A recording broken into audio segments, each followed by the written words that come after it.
and one of the topics that I wrote on, which is one that I decided to present on today, is anti-colonial African healing medicine and ceremonies. So I'm going to go ahead and read my first page, and then I'm going to explain to you all the significance to this. So Africa is rich in culture, traditions, language, history, and ceremonies passed down since before the colonial times. This sacred land is vital due to its profound roots in sacred medicine. It's evident that the people of Africa underwent plenty of traumatizing experiences that left many paranoid. No one expected to see white men arrive and displace them from their land. Natives to Africa, groups such as the Bushmen, have gone through several healing methods that inquire the ability to work with herbs, remedies, and practice ceremonies. Today we hear of Santeria as witchcraft from Cuba. Little do people know that it actually oriented towards and originates from Africa, mainly practiced in the Caribbean though. Who knew that there existed over 500 herbs that can help heal many people? No such thing as aspirins, Advils, NyQuil, Pepto-Bismol, Tylenol, or any painkillers existed for the indigenous people of Africa. Till this day, they don't exist for many indigenous people. Every plant is alive. Every plant can feel, can heal, can hear. Every plant has emotions and a healing property. This is very known by the Bushman people, Agani people, Ashanti people, out of many more. And so the significance to this, the importance of knowing all of this is because as each day that we live by, this healing method that Black folks and indigenous African folks have is basically an extinction. Because of all the medicines that we keep coming up with, right, as scientists, as medical people. And it's very, very traumatizing for them as well. When there was slave ships and a lot of Black people were put in the ships, packed together like sardines, a lot of diseases and illnesses were created during that time because they were stuck together for months in sea without food. You know, if they ever like shit or pissed, it'd be right there on the ship. So that would stay there for months, therefore creating more diseases, which is why a lot of folks did end up, dying. And when finally they arrived to their location, which only half of them actually survived, they had to use what they knew already, which were only the, anti-colonial African remedies and medicine that they knew and that they practiced to be able to sustain themselves and survive. So it was a survival method for them, and that still exists today. And it's very, very important because we stereotype these things really, really bad. What a coincidence that in all of the entire world, the USA is the only education system in the US that does not require this in education system to be taught. In Asia, in Africa, and Latin America, everywhere, they are required to know these, medicine ceremonies that are traditional and that are herbal. And the US is the only place that does not teach this in the school. Why? Because the government and the society and everyone benefits from buying medicine, from going to the doctor, from getting prescriptions. It's kind of like medicine is huge in profit in the US, therefore, it's really rare for us to hear about this, which is why it's very important.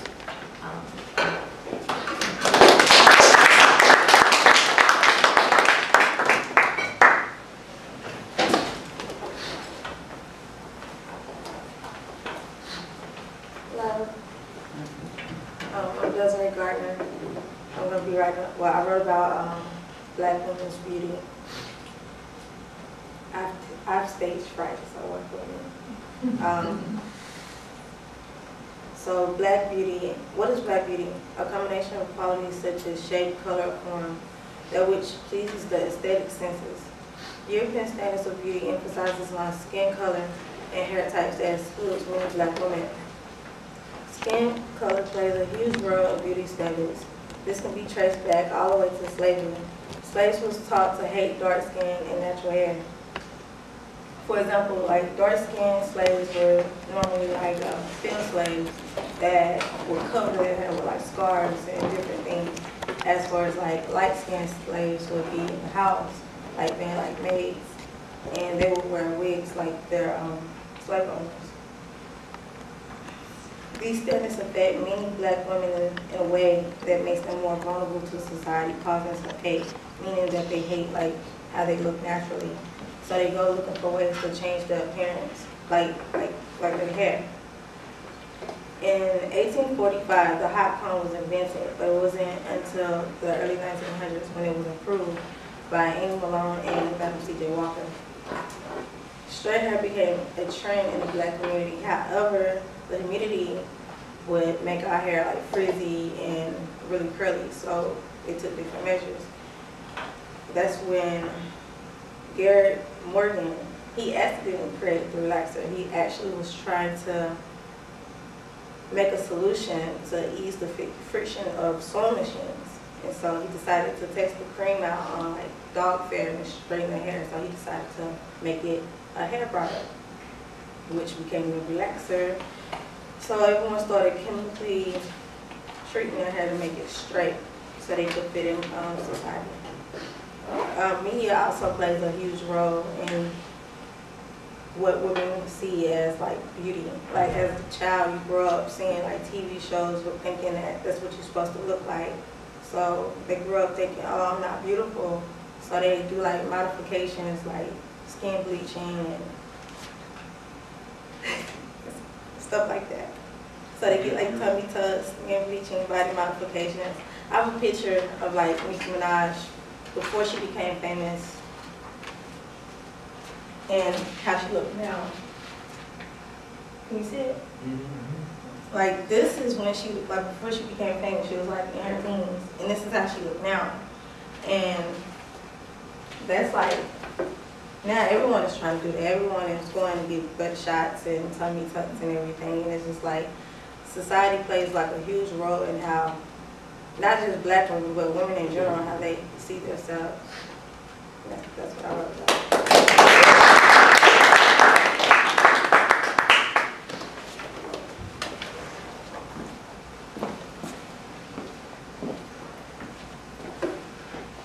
My name is Ivan Afrasio, and I'm going to talk about racism being taught. I'm going to start with the scenario and just go from there. A customer walks into a hat store looking for a nice new hat. He asks the store clerk what kind of hats he has for sale. The clerk tells him he only has one red hat and one blue hat. The customer's face cringes with disgust. A blue hat? Blue is a horrible, disgusting color, he says to the clerk.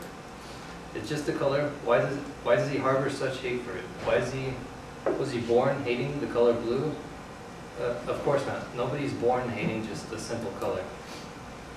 The customer obviously had a bad past experience with that color, or he was taught to hate that color. Maybe he wasn't taught directly to hate that color, but just little things throughout life taught him how to hate that color.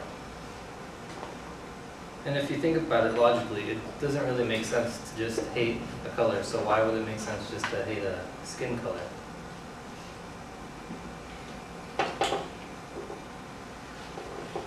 Being born racist is like thinking people are born wearing a t-shirt or shorts. It's just not possible.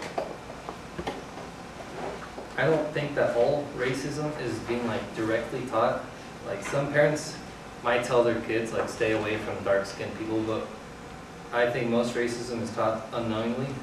And here's another scenario. Imagine a mother and son walking down the street, and in the distance you can see a black man walking towards them. He's not doing anything suspicious, just walking the opposite direction of the mother and son. As they approach each other, the mother motions for her son to come closer to her. The man walks past him and nothing happens. Now, this scenario happens over and over again. Slowly, the child is learning to fear anyone who looks like that.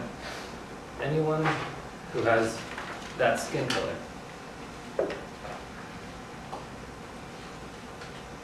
There was what's the word? Study or research. I'll just read the quote. Watson and two graduate students, Watson and Rayner, exposed a 9-month-old toddler to a white rat and other furry objects, which the baby enjoyed playing with. Later, as Albert the kid played with the white rat, Watson would make a loud sound behind the baby's head. After a number of conditioning trials, Watson and Rayner reintroduced the animals and furry items without the scary noise. Throughout the conditioning, the animals and objects that were once the source of joy and curiosity had become a trigger of fear. This shows, like, at first the child liked the furry object, he had fun with it, but he was later taught to be scared of it and not like it. Great for you, brother. Okay. You got that's a it. graphic? What? You have a No, I graphic? don't have one. Thank you very much.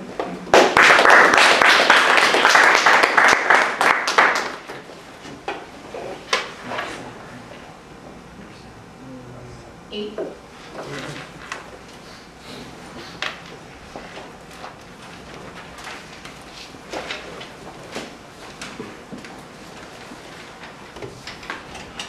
Evening. My name is Jose Rios Fonseca, and I'll start by first presenting the first paper I wrote about, which revolves around the origin and the roots of the chief people, or the Olmecs. So my paper sort of revolves mostly about around archaeological evidence of the relationship between the Olmec and the West African people, and how the Olmecs emerged from the African culture, mainly in the West.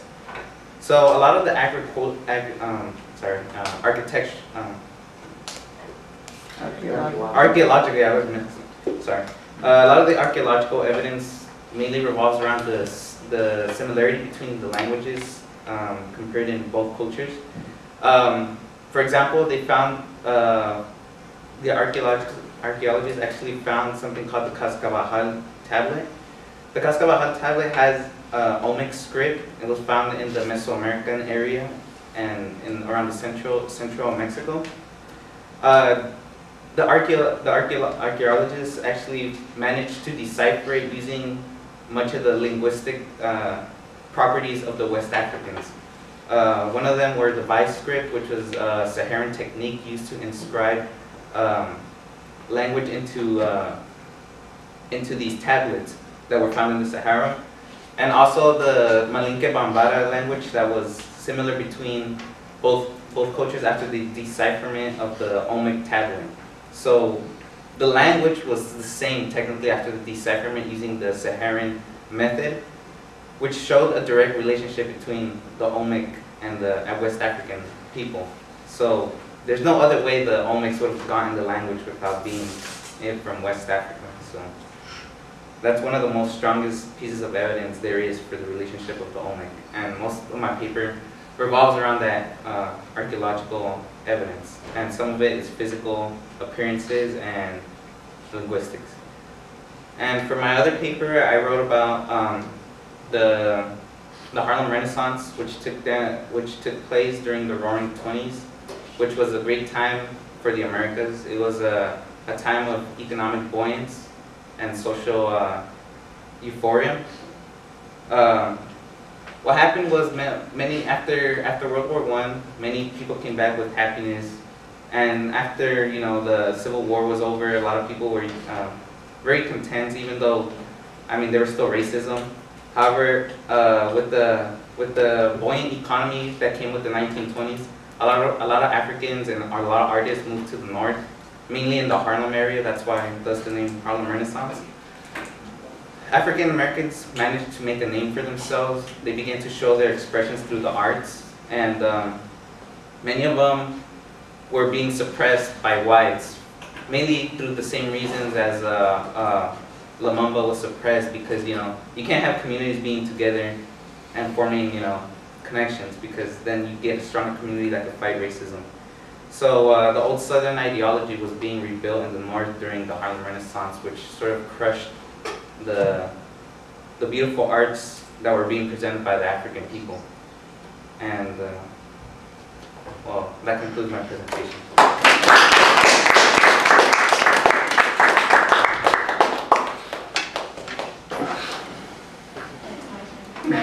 Alright.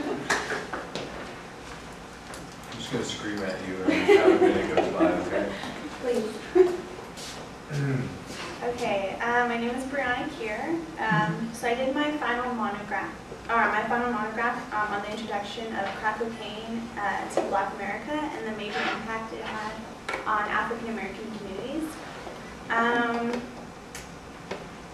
Michelle Alexander shares the basic details of the story in her book, where I uncovered the conspiracy theories. It is understood in her writing that President Ronald Reagan declared the war on drugs in 1982, and almost simultaneously, crack was dispersing quickly throughout Black communities. Alexander includes evidence regarding the CIA illegally importing drugs, the U.S. government allowing the illegal importation and using the crack crisis as propaganda to win the drug war. This plan not only proceeded in a drug problem, but it kind of looked like it was a betrayal from the U.S. government to everyone that was affected negatively by the introduction of crack cocaine. Someone who dedicated much of his time and effort to the story was an investigative journalist, Gary Webb. He went as far as putting himself into the drug trade territory. Ultimately, everything he discovered was kind of making sense of the conspiracy theories, and he felt strongly about bringing it to the public. And then here's like a picture of him holding his story in the newspaper. I believe it was the San Jose Mercury newspaper. The impact of the drug war was immense. Going back to the New Jim Crow, Alexander touches on the mass incarceration due to the crack crisis, followed with amazing statistics pertaining to drug use among white people compared to black people. She says that surveys show that white people are more likely to take part in drug use than black people are. The problems that come along with mass incarceration are also discussed. Problems such as unfair sentencing when it comes to minority groups and the overflooding of prisons. To conclude my monograph, I briefly mentioned some recent instances that have occurred, including police shootings where the incidents include a Caucasian officer and a young African American. This displays an example of a hateful offense that is continuously repetitive. I believe it is in our best interest to educate anyone who wants to be a part of the change that this country needs. That's it.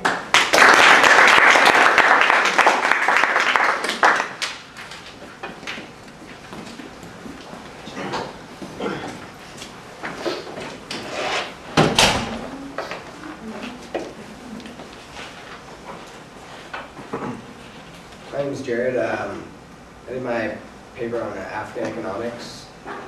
I started off by talking about how economics is defined as the branch of knowledge concerned with production, consumption, and transfer of wealth. And the three types of money, which are commodity money, representative money, and fiat money. Commodity money would be like gold, representative is like a gold certificate, and fiat money, which is just like dollars and stuff. And then I talk about what people think about when they think of economics. Think of the stock market, money, or big businesses or whatever. But Africa, ancient Africa didn't have any of that stuff, but they still had a big economy with trade and everything, you know.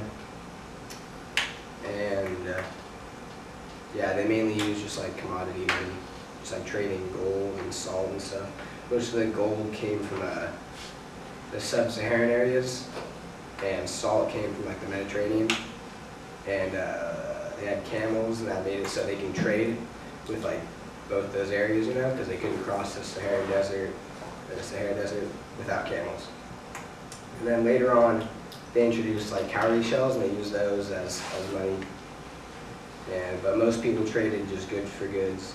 They had ivory, ostrich eggs, wood, clothes, jewelry, that kind of stuff. And yeah, just trade was a big part of their society, a big part of every society. And Africa was the origin of it.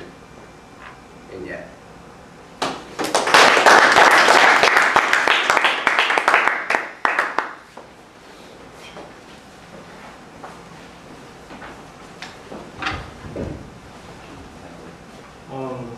My name is Victor Isaiah Hernandez. I did my essay on discrimination and hiring process.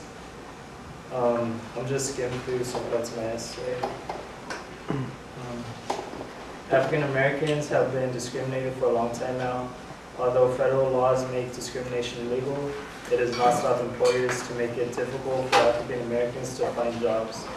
Studies have found that even when black applicants hold the same credentials as white applicants, variables such as the name can negatively impact the changes on getting a job. In February 2015, the unemployment rate for African Americans was 10.4%, where other races such as white, Hispanic, and Asians were 4.7, 6.6, and 4% in that order. And according to the data released by U.S. Bureau of Labor Statistics, the study shows that the black employment rate is nearly twice as those of the white.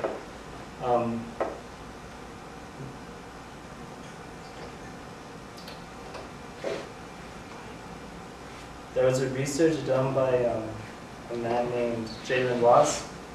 He responded to help wanted ads, and he used fake names such as white names and black names, and he found out that 50% of the callbacks were more white than black, or the white names got 50% more callbacks than the black names. This is an example of how African Americans are harshly discriminated and why the unemployment rate for them is drastically different among other races. Safety and security are characteristics that are most likely taken away from anyone who is unemployed despite the race, but the unemployment amongst African Americans are twice that of white Americans, like I said. It also seems that if they are being set up to fail, especially when employers knowingly disregard African Americans in the hiring process, it gives them a zero chance of being hired, or at least gives an impression, or they don't even get a give an impression on the employer. So mine basically goes over that kind of stuff. That's it.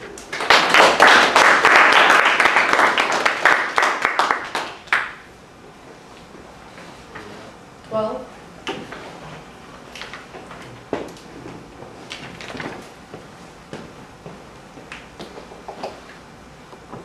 so hi, my name is Teja Delegaletti, and my topic is on black inventors. So at the beginning, I do have to admit I really didn't know anything about this topic. I don't think I even know about one black inventor, if I'm being honest. So I took this to learn a new experience, and in doing so, I did learn a lot. And so I was thinking, if you go to a middle or high school today and ask a student there to name an inventor, they would most likely than not refer to or respond with a Thomas Edison or an Alexander Graham Bell, but they would not, I don't think, would say a Benjamin Montgomery or a Garrett Morgan. And it's kind of ironic, and there may be several reasons why that student may not have said the names of the black inventors. But when I thought about it, I think I kept getting back to one thing, and which was slavery. Slavery was the beginning of all of these injustices, prejudices, and even the racism that African Americans experienced. So when you are trying to convince people that these people are below you somehow, then you're going to be telling the white people, the people that are ruling, that these people are not intellectual as you, or intelligent as you, or as capable as of you to participate in the democracy, and that's why they didn't have any rights. They weren't even considered citizens. And that's why black inventors never even had the chance to grant patents, because they weren't considered citizens of the United States. And in my monograph, there is this one inventor, Benjamin Montgomery, who invented this propeller, this efficient propeller, to be used in a naval vessel. And ironically, it was used for the Confederate Navy to further enslave his people. And when you think about that, I think that statement speaks for itself.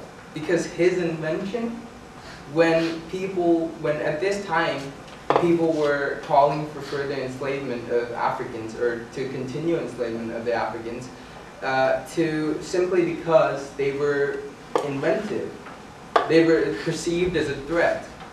And so when his invention is used in the Confederate Navy to keep him enslaved, I think that speaks volumes. And another inventor that I have written about in my monograph is Garrett Morgan. So this man, he invents a smoke hood. And when he's demonstrating it in a tent and he fills it up with smoke, everybody is amazed at how long people last in that suit, and etc., etc. But once he comes out and says, hey, I'm the inventor of this, people are like, they literally turn their backs and go out of the exhibition. And so, back to the point of the prejudices. When there is a system, when it's systemic, when it is ingrained in the system itself of the free country, then I think people itself will derive their power or their thinking from the same. So due to all of these instances, black inventors didn't really have a chance to get their patents out and get many of their inventions out.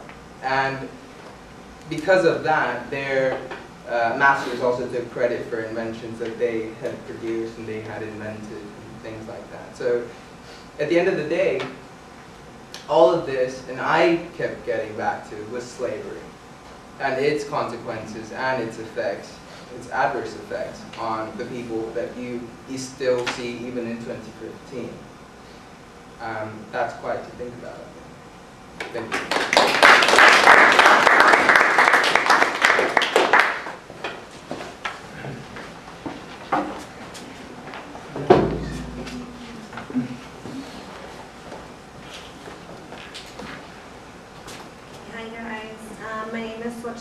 you. And my presentation is basically on how bad our knowledge is on African American history. My generation does not take history very seriously. Some do not know how many world wars there has been, the date of when the Twin Towers were attacked, or simple knowledge on how many presidents the United States has elected. It is sad to think about how involved and obsessed we are with others' clothing, facial and body imperfections, and whom that gorgeous actress is dating. We need to know our history, especially because we are the future of this generation. Why can't we be as interested in history as we are in our phone, which gives out irrelevant information? History is very important and should be required everywhere and be taken more serious. Now, when it comes to African history, the knowledge on that subject is by far worse than just on regular history. I guess people just assume that African history is not as important because it was never put out there in the world loud enough for many of us to hear and make a difference. There are many stories and secrets that we do not understand, and that is not our fault because we choose to shield. And that is our fault because we choose to shield ourselves from the truth.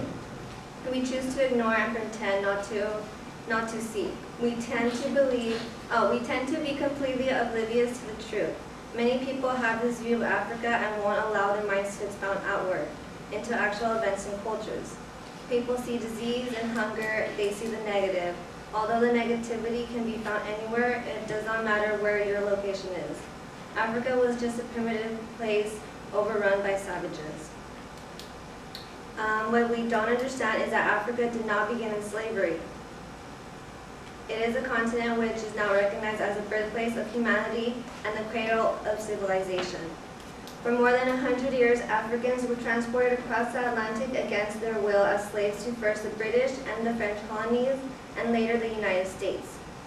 The people of Africa had a variety, history, and culture long before the European slavers arrived. There was a political arrangement including kingdoms, cities, states, and other organizations, all with their own language and culture.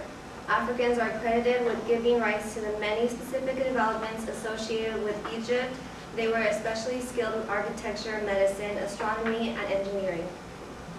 And that's it.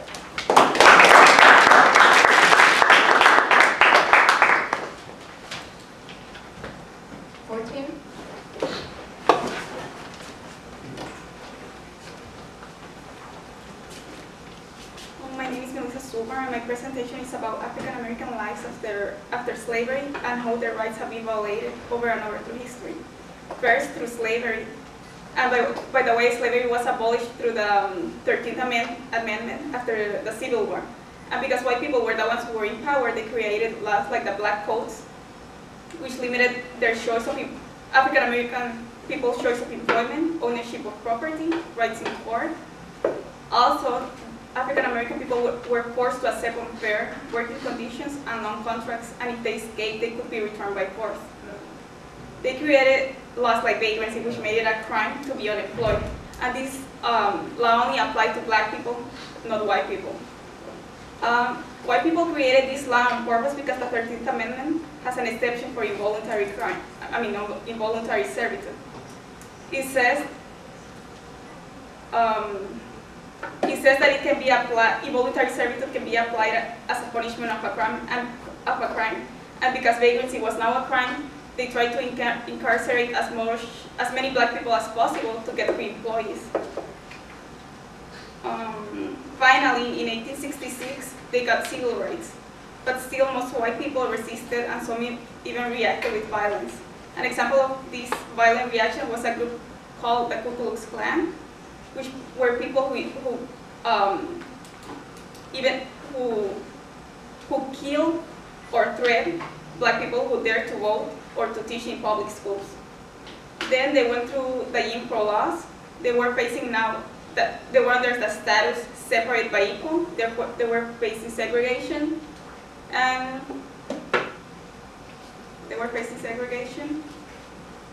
So Black people and white people, they couldn't share public spaces. They couldn't. The bus. Black people had to ride it. They had to take the back seat of the bus, and the white people had to take the front seats.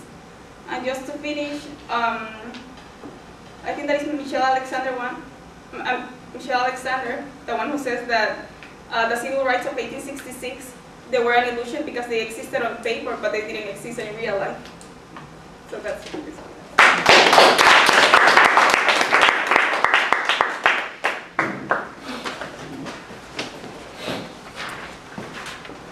Hello everyone, my name is Sean, and my talk for my presentation is African American males after high school.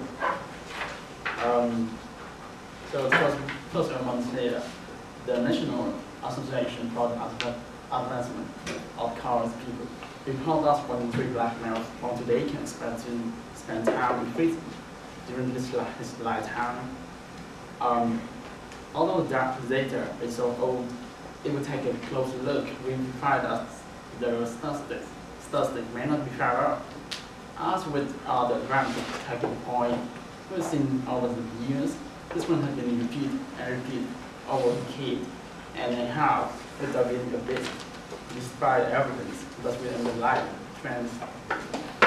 change direction. So at present, nationwide, African American represent 20% of juvenile arrests, 44% youth who are detained, and 40% youth who are released to criminal court, and 58% of the youth are meant to stay in prisons. In the America, many states require all children from 6 to 18 to go to school. After that, kids must make their decision for their own lives, but mainly involved by their parents. Today, many young African American boys who just step out of their high school main door to make their most important choice of life over themselves, because their fathers are fail and their mothers are too busy too early to job in order to raise her children. Based on what the NAACP report, we could say that if an American African boy doesn't choose to attend college, there is a great chance he will be in jail during his first 4 years. Based on these statistics, in the movie Coach Carter, which produced in 2005, the basketball coach portrayed by actor Samuel Jackson has said to his team like this sentence: asked if I am going to college, where am I going to go? And the answer, a young African American man in here this, probably to prison. in this country, 33% of black males between 18 and 24 get arrested. So look at the guys on the left, and now look at the guys on your right. One of you is going to get arrested. So this is the truth that we must admit. This is happening in this country as a consequence of the long history of slave trade and great part of the government in concealing all the bad things. The general reason for this painful reality is an unbalanced relation between the society and the black community. 400 years of slavery cannot be fixed overnight. All the people who was born with racism, but can be taught. There will always exist invisible walls between the white and other skin color people, especially the black. Nowadays, the scarcity of jobs and racism somehow find an abnormal decision in choosing between a white and an African American person. Most of the time, the white one who stays. Some people may call it inconsequence, but deep inside, everyone knows it's not. This brings an unequal chance for people who want to compete. And since the young African American graduates might thought that they were born unequal, same as they great-great-grandfathers have thought. This led to another important factor, the self-awareness of African Americans. We cannot deny the paradox that some aspects of black prisoners are continuing to get arrested and being treated like they patterns. The boycott refused to join society, instead trying to get out of the vicious circle, tear together with his friends in black communities to against or do something illegal, and the paradox keeps continuing.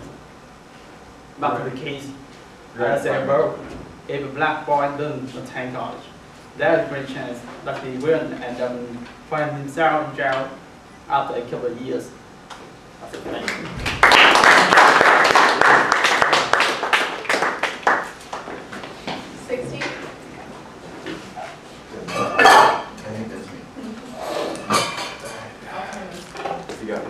It's okay, I got it. Hey guys, I'm Neil. Excuse me, I don't feel very well, so if my voice is messed up, I apologize in advance for that. So I'll try to speed through this. I did 2 different papers. The one I did first was on the land bridge theory. In a nutshell, basically what that says is during the last ice age, all the water froze and then it exposed a land bridge from Siberia to nowadays Alaska, and what was able to happen is people were able to migrate that way and populate the United States and just spread out from there. So we know that from a few different things. A lot of it is the fossils that we found. One of the older sites is like the Clovis fossils. Besides fossils, we've done DNA research that's tracked back. We've done bio research, which was basically on the soil and expanding and seeing what happened with that. The second paper I wrote had 2 different focuses, and it was on medical experiments done on black people. And it was actually, the majority of the paper talks about a guy named Marion Sims who did fistula surgeries and experimentations on 3 black slaves. Then I think for one of them named Betsy, she had about 38 different surgeries done upon her. If you guys don't know what I'm talking about, the easiest way to Google them is the father of gynecology. So he actually just explored around with black slaves and kind of figured things out as he went. Then the other portion of my paper focused on the Tuskegee syphilis experiments that the United States government actually ran. What happened with that one is they took about 600 unknown black males and put them in a restricted area. They had 301 who were already infected with syphilis, and the rest 200 they wanted to study to see what the natural outcome of syphilis would be. Even when penicillin was known to be a great cure for it, they still denied that medication to the people in the study. The study was supposed to run for 6 months, and it actually ended up running for 40 years. And at the end of the experiment, the United States government granted $10+ million to the sole survivors. There were 15 offspring still alive today that we're still paying for full medical coverage and anything else that pops up that they're going to take care of. So just a little FYI, do some checking on that if you want to. The father of gynecology and the Tuskegee syphilis experiments.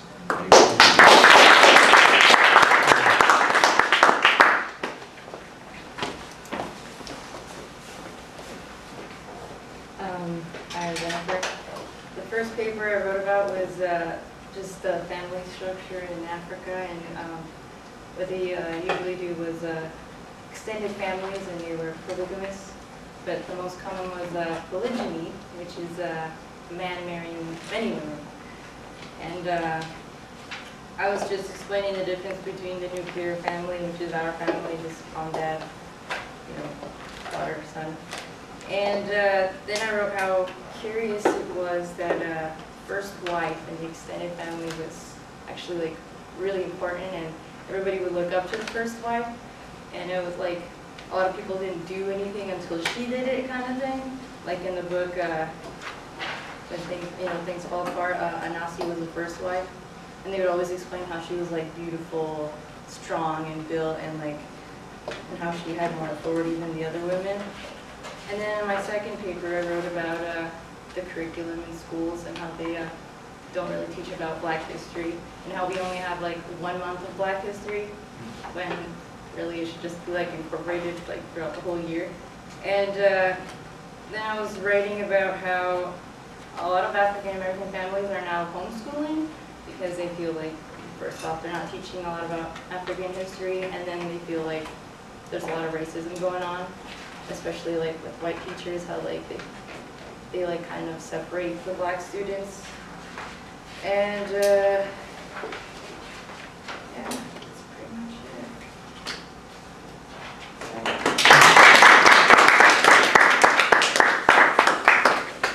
That's it. That's it. All of us. This doesn't have to, everybody gets to do this.